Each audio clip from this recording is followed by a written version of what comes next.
Ayan, malapit na. Oh, ito na. Finished product. Mag-apritada tayo ng baka. Ngayon, siyempre, mga sahog.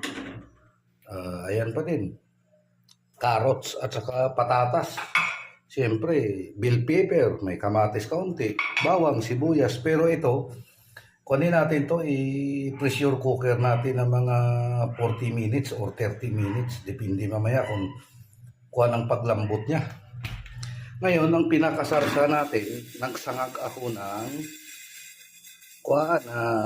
bigas para mas mabango mamaya. Ito ang pampalapot natin. Kuha na lang natin nito, bayuhin sa almeris. Ito, may almeris naman ako dito. Ayan. Hintayin lang natin na mag-golden brown siya. Ayan, malapit na. Para kapag ng apretada natin mabango. Diba, nung unang panahon wala naman mga ayan, bali naamoy na natin yung aroma ng bawang at sibuyas. Ikuhanin na lang natin to, ilagay na natin yung baka natin na pinressure cooker. Pinressure cooker ko pala ito, mga nasa 35 minutes din. Yan. Pati ang pinakalitin niya, ayan, nakita nyo naman, lumambot na ng ito. Ngayon, kapag nagisa na natin yan, lagay natin mamaya ang sabaw. Pero sa ngayon, titimplahan natin. Kasi ang pinakatimpla ko pala ang dito, kaunting asin lang, lagyan natin ng patis kaunti. At saka silver swan na magkulay-kulay siya. Kunting-kunti lang, patak lang.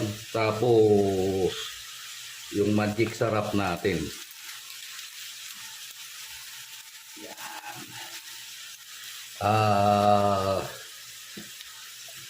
Asin na may kasamang dinikdik na paminta. Siyempre, hindi mawala yan si atswiti para magkaroon ng kulay. Yan. So, kita, parang apritada na kaagad. Antayin lang natin na magpuan siya, tuyo-tuyo ng kaunti. Saka naman natin ilagay yung mga ingredients natin na iba. Kaya pala, ilagay ko na yung kamatis, nakalimutan ko sa paggisa kaagad, dapat nilalagay na ito. Sige, di bali, okay lang, madudurong pa naman yun. Yan. Yung simpleng luto lang, yung unang panahon kasi wala naman tayo kung kamatis lang naman actually talaga nilalagay nyo na bawang, sibuyas. Pag nagkalderita, tapos magdidikdik na ng ito, bigas para lumapot mamaya. Kapag nagmantika na ng kaunti yan, saka natin ilagay ito si carrots at saka si bell pepper, patatas at saka ito na. Nagmamantika na, ilagay na natin yung bell pepper. Saka si carrots at saka patatas. Sabay-sabay na natin yan. Ngayon, yung pinaglagaan natin ng baka, ito isasabaw natin para may sabaw-sabaw siya. Yan, damihan natin ng sabaw, ilagay natin lahat ito. Kasi lalapot naman lahat. Mamaya yan. Kapag naluto na ito mamaya si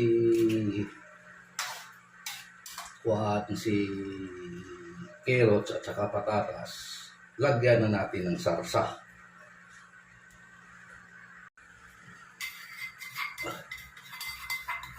Yan. Antayin lang natin na mag-sticky pa siya ng kaunti. Mga 3 minutes siguro ito, ready to serve na. Tikman na natin.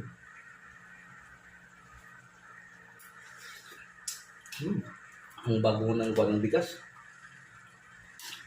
Lumasa siya tuloy. Yan. Dagdagan lang natin ng kaunting patis, medyo bitin sa alat. Pala, hindi nga ako nakapaglagay dito ng bitchin. Kasi sa panlasa ko, swak na. Pero depende sa inyo kung kayo ang nagluluto. Para-paraan lang yan. Kasi noon, nung naalala ko sa probinsya kami, siyempre, hindi ka naman basta-basta makakain ng baka kung walang namamatay. Ito ang ginagawa ng tatay ko. Kapag nag-apritada siya, bigas lang ang pinakapalapot at saka atswiti ang pinakakulay. Kaunting kamatis, hindi na naglalagay talaga ng tomato paste. Ayan, apritada na ang labas. Antayin na lang natin na mag-sticky pa ng kaunti kasi kakalagay lang natin ng dinikdik natin na bigas na pina-golden brown sa kawali, kumbaga.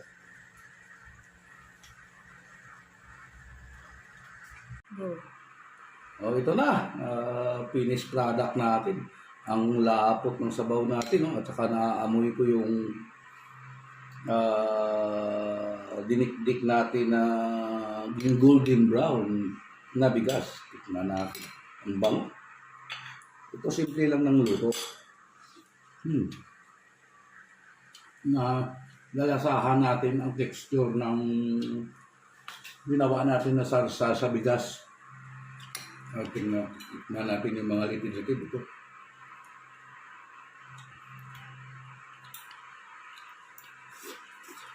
Lamok ako. Ingat. Lambot.